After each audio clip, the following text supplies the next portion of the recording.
3.com. Today is September 21st, 2016, and this is another Black Star News update.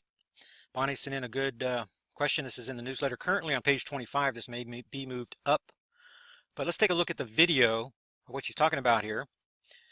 Nibiru and Nemesis pathway up to September 16th, number 38. This appears, it's kind of pretty.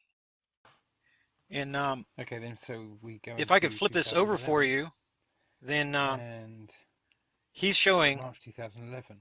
No, he's showing his black star, his Nibiru, whatever you want to say, whatever you want to call it, coming up from the southern hemisphere and going back, diving back down. This is very similar to Gilbert Erickson, I believe.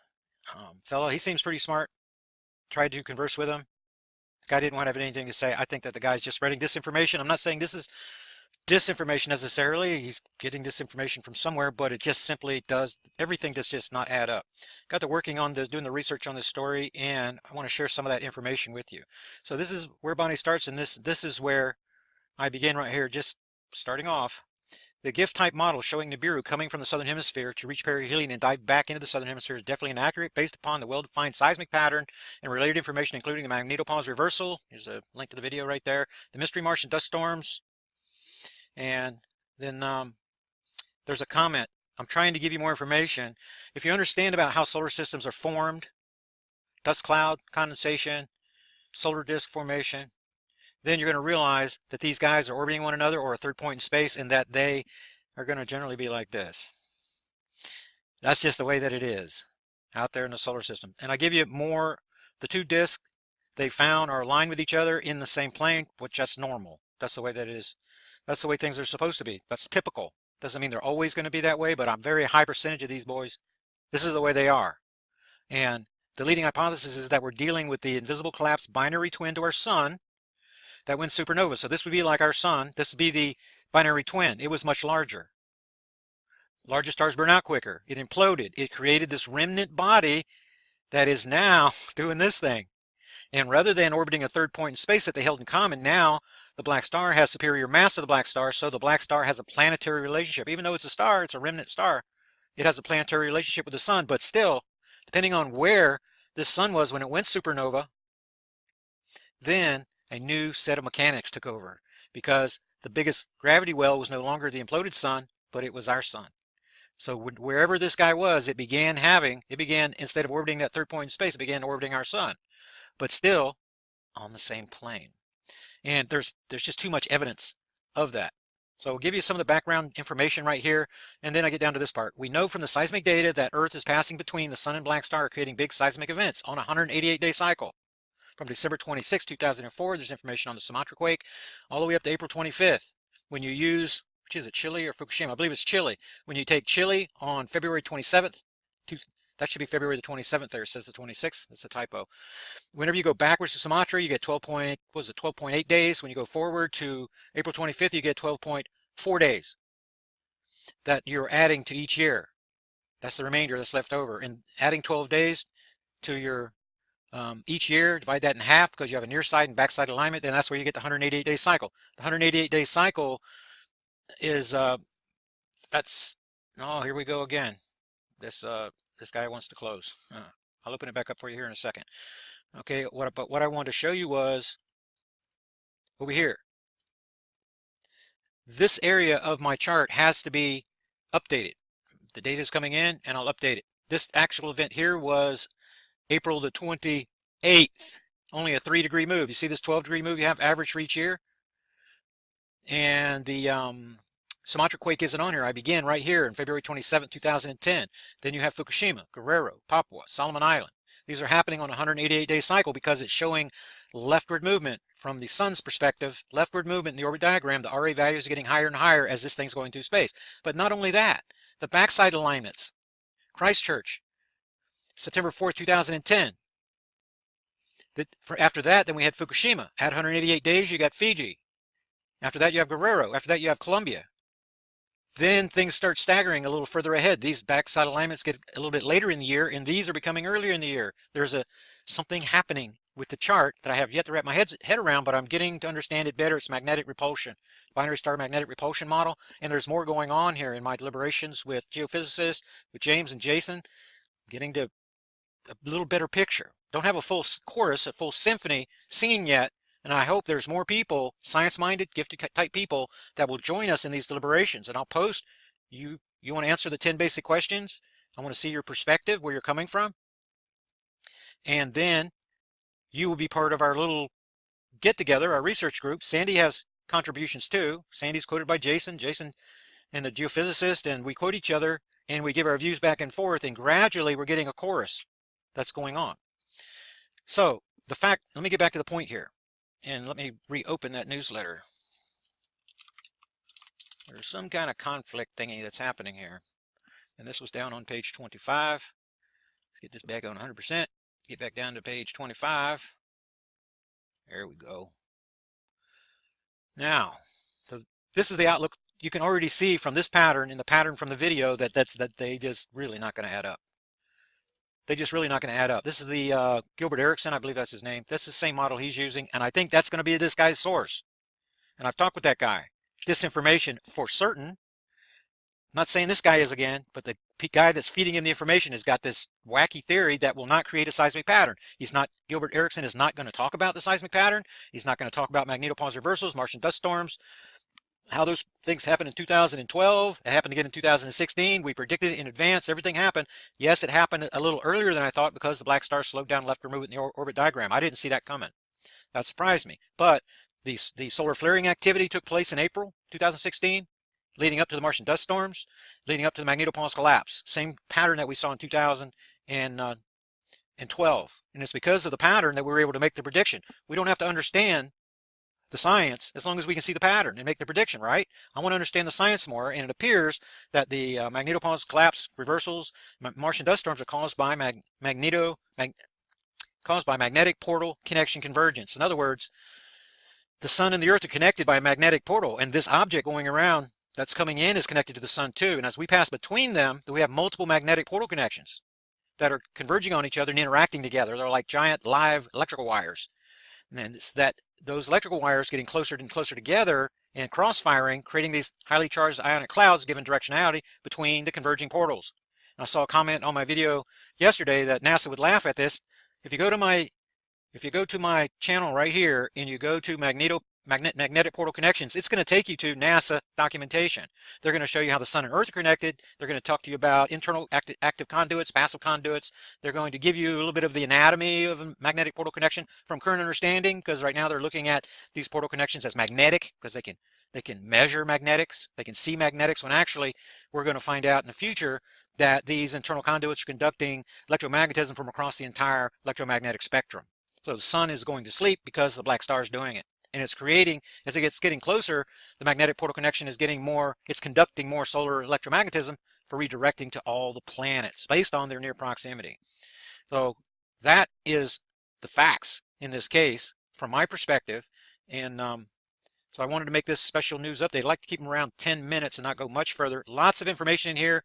The seismic pattern, the 180-day cycle. This is a link to Minster Armour-Bosich paper I became aware of instantly in April of 2011, and it was connected to the Ellen and Comet discovery. A lot of people want to laugh about it, but we learned a lot. The discovery of the seismic pattern came because Leonid Ellen, which I don't even think is a real person, this is a NASA psyop. They pointed to the Leo constellation at the discovery 12/10/2000. Oh, this should be 12/10/2010 right there. I'll fix that. And then whenever Minster Armour-Bosich came out with his paper, Marshall Masters grabbed him by the arm. I was on my first radio show ever was done with Marshall Masters as a member of his elite research team. That was on May 3rd, 2011. Right after this, right here happened. And it was because of Minster Armour-Bosich and what Marshall Masters was twisting his arm and changing his testimony. I communicated with Minster Armour-Bosich a dozen times before he ever got in contact with Marshall Masters, and I heard his views on all these things. He wasn't concerned about the seismic pattern or any of that stuff. He was concerned about someone stealing his patent rights. That's all he was concerned about. He's not a Planet X, Black Star, Nibiru, anything. He's using the +6 seismicity paper for a different reason. This has to do with hyperresonation, frequencies, solar system mechanics, and leans more towards plasma cosmology, if you ask me. But anyway, that's the reason the Marshall Masters don't like me anymore, because I was blowing the whistle on what he was doing in the arm twisting with Minster Armour-Bosich. But this is a very key part of the puzzle of solving this case. what happened back in 2011. And at Ellen and Comet, I made a lot of mistakes back then. That was my first year in the investigation. But still, there was enough information available to make the prediction for March 15th, 2000. This investigation started January of 2011, right after the Ellen and Comet was discovered. We had enough data even in the first 2 months to make the prediction for March the 15th for Fukushima that happened 4 days earlier. The next year we predicted Guerrero within 2 days.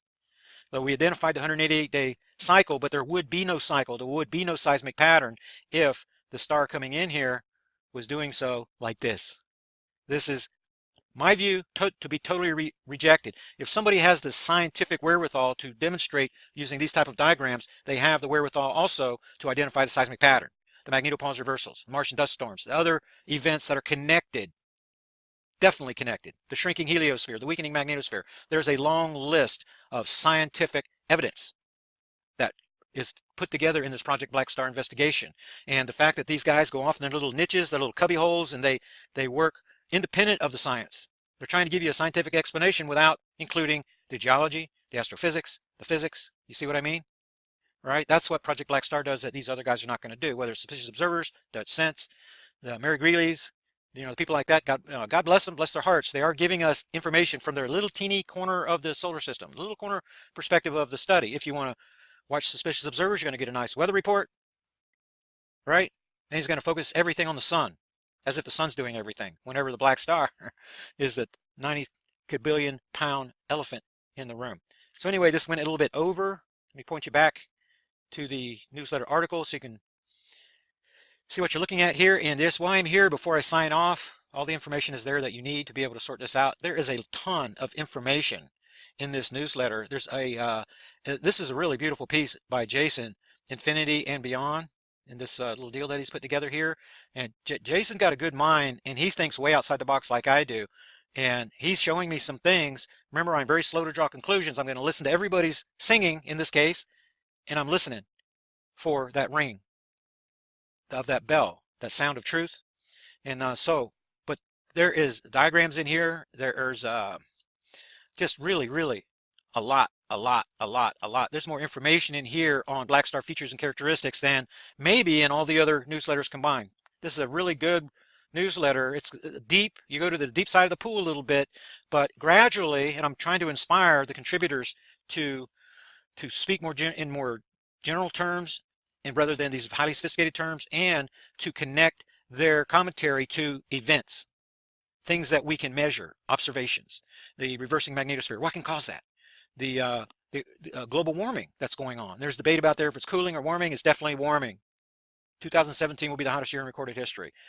Take that to the bank. Although there are going to be colder regions, the polar vortex phenomenon taking place, but tons and tons of information here. Make sure that if you're not a subscriber, I hope that you will be. This will be included in the Dropbox folder for all newsletter subscribers, along with everything else.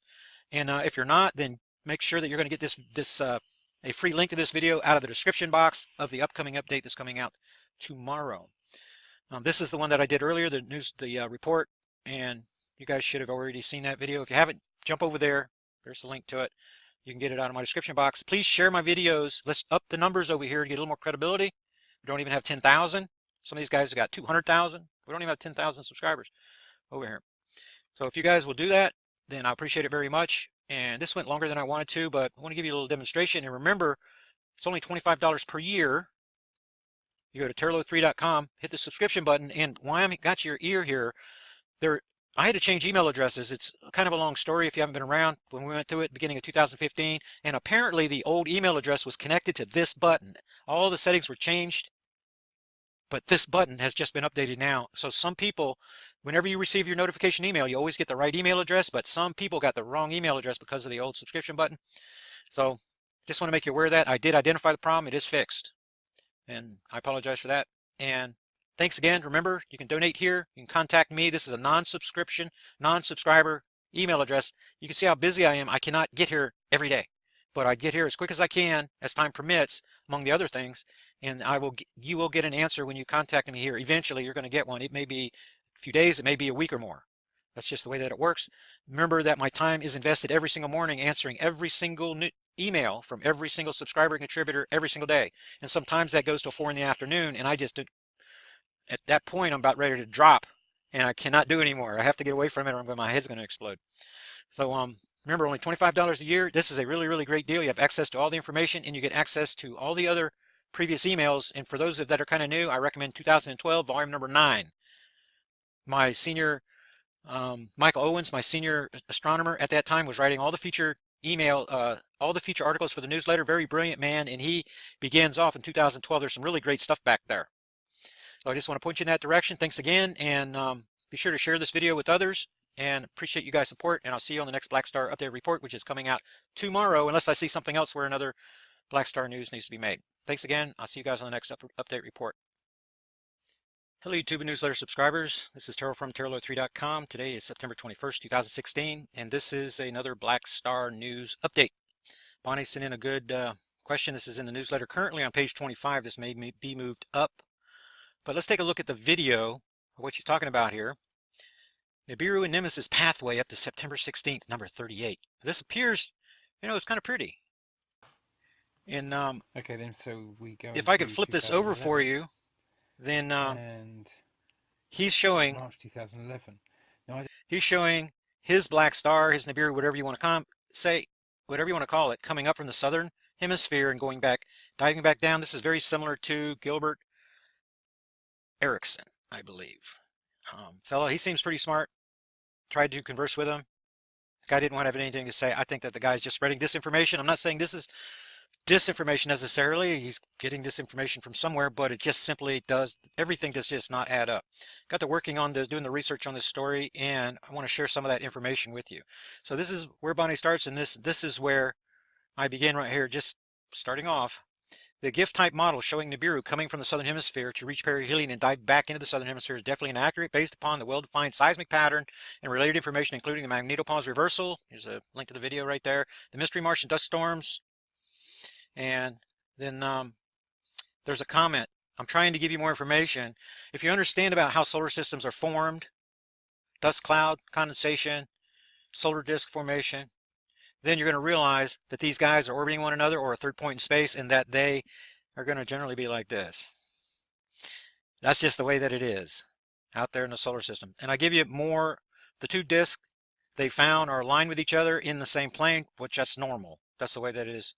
That's the way things are supposed to be. That's typical. Doesn't mean they're always going to be that way, but a very high percentage of these boys, this is the way they are. And the leading hypothesis is that we're dealing with the invisible collapsed binary twin to our sun that went supernova. So this would be like our sun. This would be the binary twin. It was much larger. Larger stars burn out quicker. It imploded. It created this remnant body